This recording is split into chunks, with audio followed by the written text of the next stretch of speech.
আপনারা দেখছেন এমকেসিএন রিপোর্টার। এই মুহূর্তে আমি হিল্লোল। নমস্কার, সঙ্গে আমি সমীহা।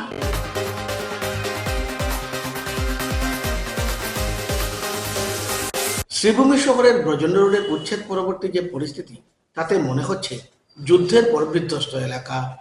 আইন অনুযায়ী গত কয়েকদিন বুলডোজার চালিয়ে গুড়িয়ে ফেলা হয়েছে সরকারি জায়গায় গড়ে ওঠা নির্মাণগুলো। এতে কার্যত হাহাকার লেগেছে উচ্ছেদের শিকার হওয়া মানুষের মধ্যে।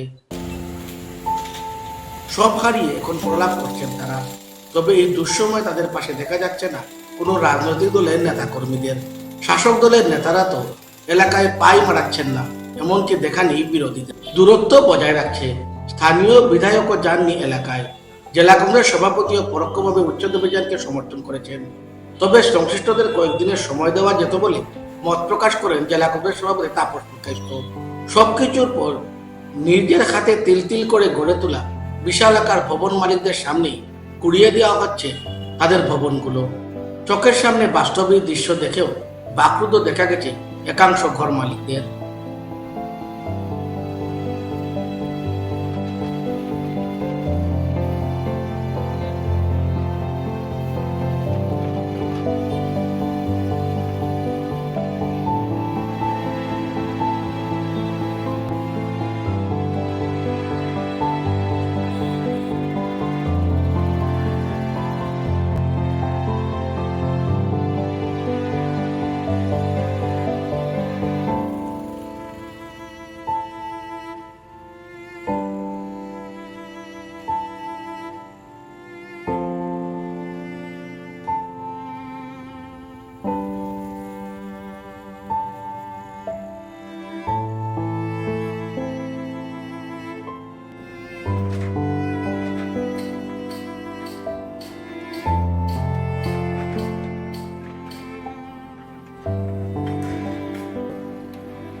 মধ্যে দেখা যাচ্ছে শ্রীভূমি পৌরসভার পক্ষ থেকে উচ্ছেদ অভিযান চলছে ব্রজেন্দ্র রোডে, কিন্তু এই বিষয়টা নিয়ে কংগ্রেস এখন পর্যন্ত নীরব কেন? কংগ্রেস কোনো ধরনের হেলদোল নেই, এমনটাই অভিযোগ উঠছে বিভিন্ন মহল থেকে। কংগ্রেস কোনোভাবেই নীরব নয়। পৌরপতির আহ্বানে একটি নাগরিক সভার আয়োজন করেছিলেন ডিসি কর্পোরেশন। তখন জলের সমস্যা, ডেইলিদের সমস্যা, এগুলো নিয়ে কথা হয়েছিল। তখন সেখানে যারাই ছিলেন তারাই সহমত পোষণ করেছিলেন, যদি ড্রেনের উপর বা কোনো খালের উপর ঘরবাড়ি থেকে থাকে তাহলে সেটা ভাঙত। কারণ শহরে কৃত্রিম বন্যার ফলে যে অবস্থা হয়েছিল এবার, তার জন্য সবাই সহমত পোষণ করেছিলেন।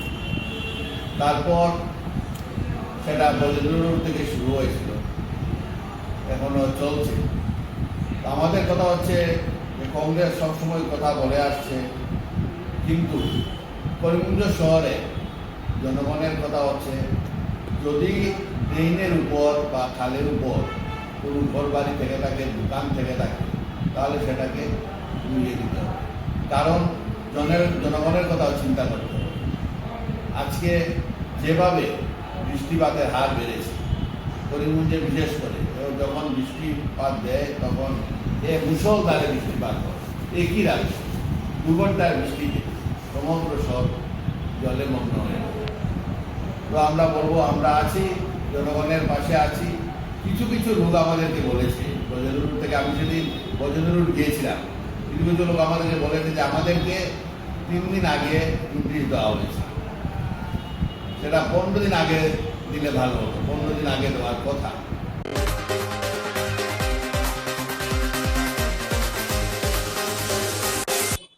রাজ্যের কর্মসংস্কৃতি ফিরিয়ে আনতে একদিকে মুখ্যমন্ত্রী হিমন্ত বিশ্ব শর্মা নানা পদক্ষেপ গ্রহণ করছেন, অন্যদিকে জনাকয়েক কর্মীর উদাসীনতায় বিভাগীয় কাজকর্ম অচল হয়ে পড়ছে। নির্ধারিত সময়েও কর্মীরা কার্যালয়ে উপস্থিত হচ্ছেন না। শুক্রবার উত্তর করিমগঞ্জ শিক্ষাখণ্ডের খণ্ড প্রাথমিক শিক্ষাধিকারিক কার্যালয়ে নির্ধারিত সময়ের পরও কর্মীদের অনুপস্থিতি চোখে পড়ে। খণ্ড প্রাথমিক শিক্ষাধিকারিক কার্যালয়ে উপস্থিত থাকলেও সব কর্মী উপস্থিত ছিলেন না। রিপোর্টারের ক্যামেরায় উঠে আসে কার্যালয়ের কর্মসংস্কৃতির দৃশ্য।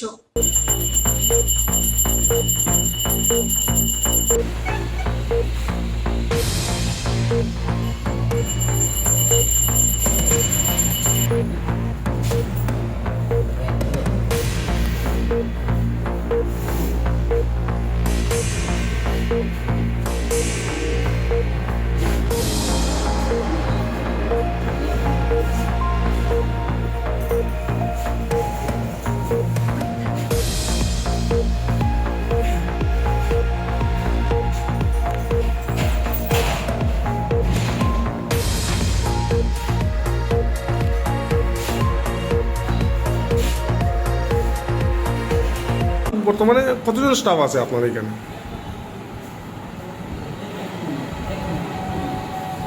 আপনার টাইমে আইছেন sir, as a guardian of this office sir, আপনি আপনার টাইমে আইছেন, কিন্তু বাকি স্টাফ স্যার কই স্যার? বাকি স্যার তো আমরা তো ইনভেন্টারি সবই আই গেছে, একজন আছে ছুটি এলডিজে তার পরীক্ষা আছে, এসএসএফ তো দুজন আছে, একজন এমডি একজন এমআইএস, তারা একটু কাইতে হয়তো একটু দেরি হবে, কিন্তু বাজেট মোটামুটি 10টা। অফিস টাইম কয়টা স্যার? টাইম তো 10টায়।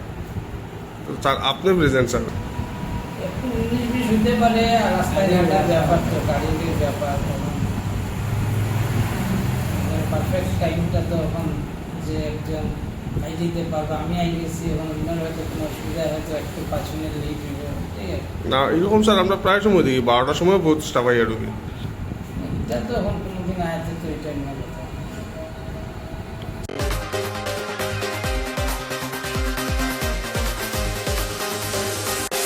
ফরমালিন দূষণের আশঙ্কায় আগামী দুদিন জাটিঙ্গা নদীর জল ব্যবহার না করার নির্দেশ দেওয়া হয়েছে প্রশাসনের পক্ষ থেকে। জাটিঙ্গা সেতুর নিকট ফরমালিন বহনকারী ট্যাঙ্কার দুর্ঘটনার শিকার হয়, ফলে ফরমালিনের একটি অংশ নদীতে জলে মিশে যাওয়ায় রীতিমতো আশঙ্কা দেখা দিয়েছে গোটা এলাকায়। প্রশাসনের নির্দেশ অনুযায়ী আগামী দুদিন সতর্কতা অবলম্বন করার নির্দেশ জারি করা হয়েছে। ঘোষণা, বিশেষ ঘোষণা, জাটিঙ্গা নদীর তীরবর্তী এলাকার সকল জনসাধারণকে জানানো যাইতেছে যে আগামী 2 দিন নদীর জল ব্যবহার না করার জন্য, কারণ গতকাল জাটিঙ্গা সেতুর নিকটে ফরমালিন বহনকারী একটি ট্যাঙ্কার গাড়ি দুর্ঘটনার শিকার হয়, যার ফলে গাড়িতে থাকা ফরমালিন নদীর জলে মিশে যায়। যেহেতু ফরমালিন স্বাস্থ্যের জন্য ক্ষতিকর, তাই জাটিঙ্গা নদীর তীরবর্তী জনসাধারণকে সতর্ক করা হচ্ছে যে আগামী 2 দিন জলে না নামার জন্য এবং নদীর জল পান না করার জন্য, রান্না না করা বা গবাদি পশুকে পান না করানো। এই সতর্কবাণী কাছাড় জেলা দুর্যোগ ব্যবস্থাপনা কর্তৃপক্ষ হইতে জারি। আমাদের কাছাড় জেলা প্রশাসন তথা এনডিআরএফ তথা বিভাগীয় আমাদের কাছাড় জেলার দায়িত্বপ্রাপ্ত মন্ত্রী মাননীয় কৌশিক মহাশয়ের নেতৃত্বে আজকে গতকালকে যেটা দুর্ঘটনা ঘটেছিল, জাটিঙ্গা নদীর উপরে একটা গাড়ির ট্যাঙ্কার থেকে আর লিক করে যে সেমিকা যেটা বিষাক্ত যেটা পদার্থ জলের সঙ্গে মিশে জলটারে বিষে তুলেছে, এবং সেই জলটা পান না করার লাগিয়ে বা এটা ব্যবহার না করার লাগিয়ে জনগণদের অ্যাওয়ারনেস করার লাগিয়ে যেভাবে আমাদের কাছাড় জেলা প্রশাসন তথা এনডিআরএফ বা আমাদের মন্ত্রীর তরফ থেকে যে উদ্যোগ নেওয়া হয়েছে, তার জন্য আমরা বড়গলাবাসী বা এত অঞ্চলের জনগণের পক্ষ থেকে আমরা বিভাগীয় আধিকারিক যারা আছেন তারা প্রত্যেকে আমরা ধন্যবাদ দিই, এবং সেই সঙ্গে আমরা আহ্বান রাখি যাতে আমরা এই যে বিশেষ সচেতনতা যেটা আমাদেরকে করা হয়েছে, এটার জন্য আমরা যথাযথভাবে পালন করি, যাতে আমরা বিপদমুক্ত থাকতে পারি। এর লাগে আমরা আবারও ধন্যবাদ দিই,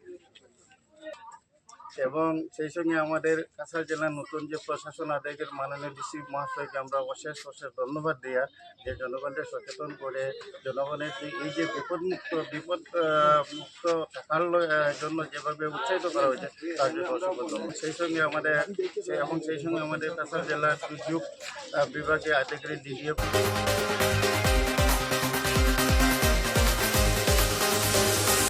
পাথারকান্দির খোলাটেল্লা এলাকায় 4টি দোকানে হানা দিয়ে বিপুল পরিমাণের চেরাকাঠ জব্দ করেছে বন বিভাগ। পাথারকান্দির রেঞ্জ অফিসার মানসজ্যোতি শইকিয়ার নেতৃত্বে হানা দেওয়া হয়। জব্দকৃত 300 সিএফটি লালপথ জাতীয় কাঠের বাজার মূল্য প্রায় 5 লক্ষাধিক টাকা হবে বলে জানা গেছে। তবে অভিযানের খবর পেয়ে পালিয়ে যান দোকান মালিকরা।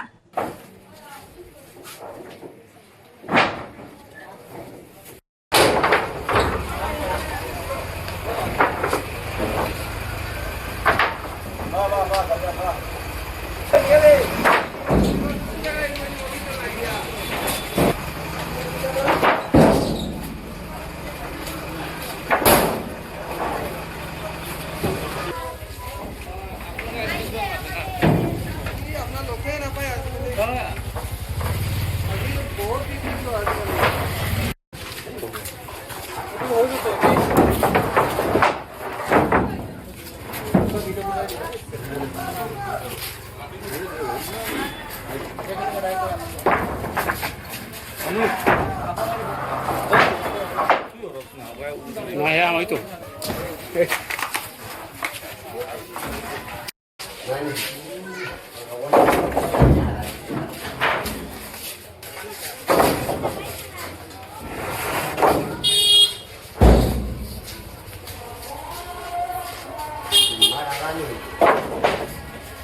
ইয়াতে এইটো কলাতিলা তিনমুখা এৰিয়াত আমি ইনফৰমেশ্যন পালোঁ তাতে ইলিগেল ব্যৱসায় চলি আছে কাঠৰ।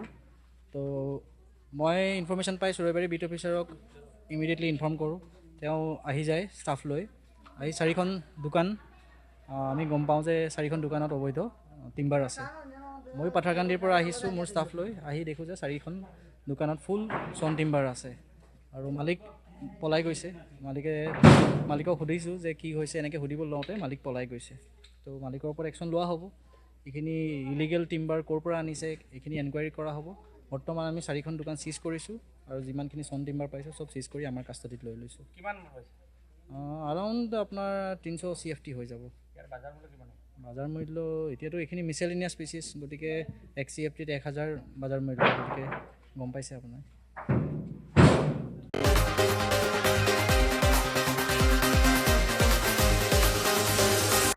অসম সাহিত্য সভার তরফে শ্রীভূমির বিশিষ্ট চিকিৎসক ডক্টর মানস দাসকে সম্মাননা প্রদান করা হয়।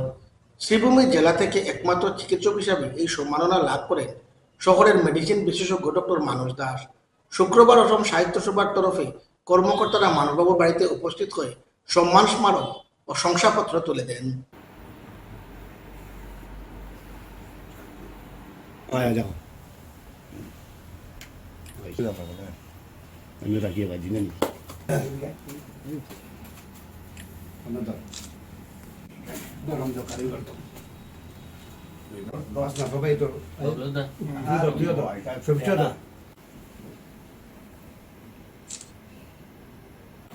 আজকে দিন কয়েক আগে আমাদের কেন্দ্রীয় কমিটি আমাদেরকে একটা নির্দেশনামা পাঠানো হয় যে আসামের প্রতিটি জেলা থেকে একজন সুচিকিৎসককে নির্বাচিত করার জন্য আমরা শ্রীভূমি জেলা কমিটি এ নিয়ে বিশদভাবে আলোচনা করি এবং ডাক্তার মানস দাসের নাম আমরা শ্রীভূমি জেলা থেকে কেন্দ্রীয় সমিতিতে পাঠিয়ে দিই এবং সেই মর্মে কেন্দ্রীয় সমিতি গত 1 জুলাইতে গুয়াহাটিতে এই উপহার স্বরূপ আমার হাতে তুলে দেন। যেহেতু মানস দাস বিশেষ একটা অসুবিধার কারণে গুয়াহাটি উনি যেতে পারেননি, তাই এগুলো আমি নিয়ে এসে আজকে মানস দাসকে প্রদান করে আমরা শ্রীভূমি জেলার অসম সাহিত্য সভা মানে অত্যন্ত আনন্দিত। চাইতে বড় কথা আমি যে এই সম্মানটুকু যে পেয়েছি তার জন্য আমি আমার অসংখ্য ধন্যবাদ জ্ঞাপন করছি অসম সাহিত্য সভার প্রতিটি সদস্যবৃন্দ, বিশেষ করে সভাপতি মহাশয় এবং সম্পাদক মহাশয়, ওনাদেরকে আমি অসংখ্য ধন্যবাদ জ্ঞাপন করছি। যারা লাইফ মেম্বার ওনাদেরকেও আমি আমার আন্তরিকতা প্রকাশ করছি, অন্তরের অন্তঃস্থল থেকে ধন্যবাদ জ্ঞাপন করছি। আমি কি কাজ করেছি কি না এই সমাজে সেটা আমার উপলব্ধি নয়। আমি শুধু এতটুকু জানতাম যে আমার এই শহরে, যেহেতু আমি এই শহরের বাসী, এবং এই জেলায় আমি থাকি। আমার রুগীদেরকে আমার আমার জ্ঞান অনুযায়ী যা ট্রিটমেন্ট দেওয়ার সেটা আমার দিতে হবে। যাই হোক, আমি আমার বক্তব্য দীর্ঘায়িত করব না। আজকে এই সম্মানটুকু পেয়ে আমি খুব আপ্লুত। আমি আবারও আসাম সাহিত্য সভার সবাইকে আমি আমার অন্তর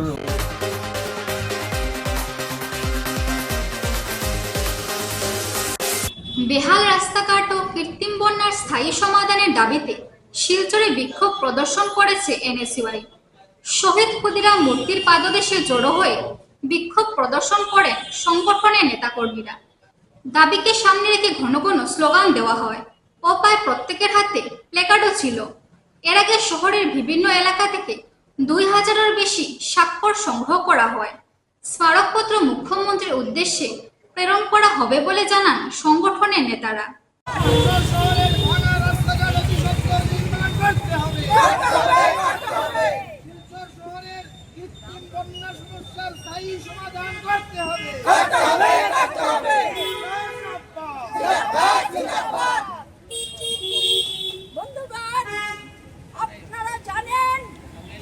আমরা এসইউসিআই কমিউনিস্ট দলের কাছাড় জেলা কমিটির পক্ষ থেকে শিলচরের দুর্বিষহ রাস্তাঘাট, বন্যা পরিস্থিতি, নালা নর্দমার যে অবস্থা, সেই দীর্ঘদিন থেকে অবহেলিত এবং ভাঙ্গা রাস্তার প্রতি উপেক্ষা, সরকারি উপেক্ষা, কাজের ঢিলেমি, এইসব লক্ষ্য করে জনগণের ক্ষোভ লক্ষ্য করে আমরা এসইউসিআই কমিউনিস্ট দল কাছাড় জেলা কমিটির পক্ষ থেকে গত এক সপ্তাহ ব্যাপী শিলচরের নানা জায়গাতে স্বাক্ষর আমরা সংগ্রহ করি। অর্থাৎ জনগণের এই সম্বন্ধে মতামত আমরা সেই সাথে গ্রহণ করি। আমরা লক্ষ্য করি Ambikapatti, Rangirkhari, Madhurban, Vivekananda road, central road, যেসব জায়গাতে আমরা স্বাক্ষর নিয়েছি, জনগণের স্বতঃস্ফূর্তভাবে জনগণ দলমত নির্বিশেষে জনগণ সেখানে উপস্থিত হয়ে স্বাক্ষর দিয়েছেন এবং তারা বলছেন যে শিলচরের রাস্তাঘাটের জন্য সব একত্রিত হয়ে আন্দোলনটা করা দরকার।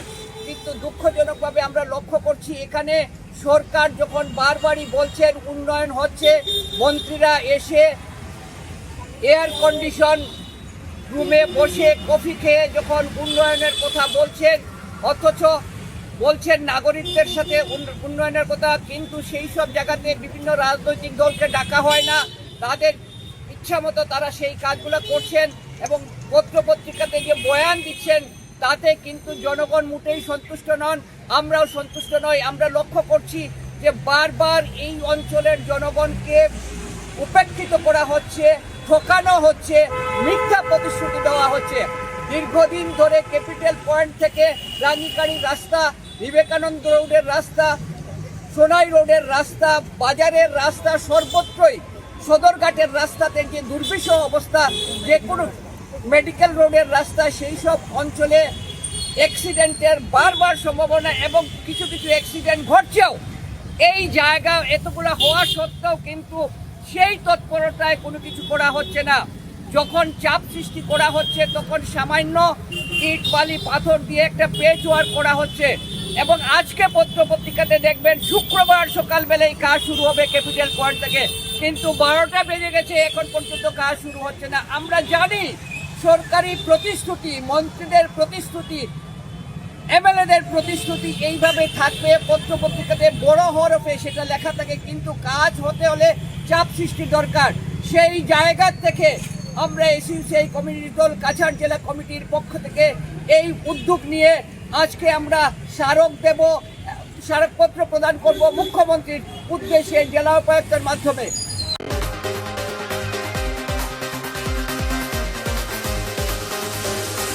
হাইলাকান্দির দাসপাড়ায় বেহাল সড়ক ও ঝুঁকিপূর্ণ বিদ্যুতের পরিকাঠামোর বিরুদ্ধে উদ্বেগ প্রকাশ করে বিধায়ক ডক্টর মিলন দাসের হস্তক্ষেপ দাবি করেছেন স্থানীয় জনগণ।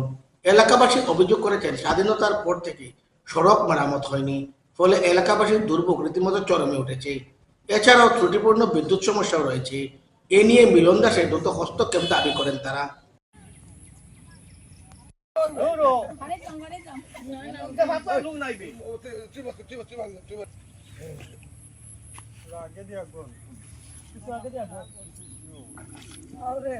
আমাদের দাবি জোরসে আমাদের জোরসে দাবি ডক্টর মিলন দাস ডক্টর মিলন দাস বিজেপি বিজেপি ডক্টর মিলন দাস নরেন্দ্র মোদী প্রতি বছর বর্ষার সময় আমাদের খুব অসুবিধা হয়, মানে আমি অঙ্গনবাড়ি ওয়ার্কার, তার সঙ্গে আমার প্রধান শিক্ষকও জানে স্কুল দিয়ে, ছোট ছোট বাচ্চারাও, কিন্তু একটু বৃষ্টি দিলে পরে আমরা রাস্তা দিকে মানে একদম হাঁটুর উপরে কাপড় উঠেই আমরা দেখতে পাই।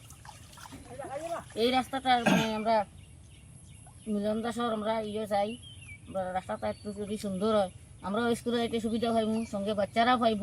আর এখানে মানুষরাও অনেক কষ্ট করে, যেমন গর্ভবতী মহিলা হঠাৎ করে কোনো প্রবলেম হইলে এখানে কোনো অ্যাম্বুলেন্স হয় না, কোনো হঠাৎ কোনো অসুস্থতা কেউ যদি হয়, কোনো গাড়ি ঘোড়ার কোনো এখানে আবার কোনো সম্ভাবনা নাই, কোনো মানে হয় না। হাঁটিয়া যাওয়া একটু বৃষ্টি দিলেও তো জল হয়ে যায়, হাঁটিয়াইতেও মানুষের কষ্ট হয়।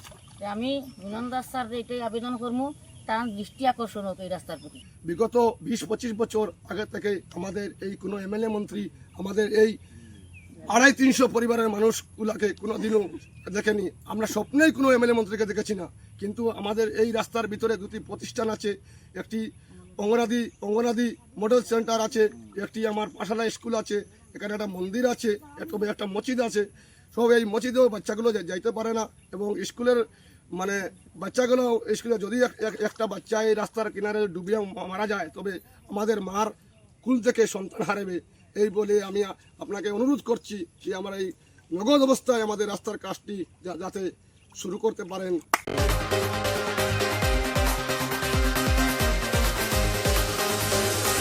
এমকেসিএর রিপোর্ট আর আজ এ পর্যন্তই।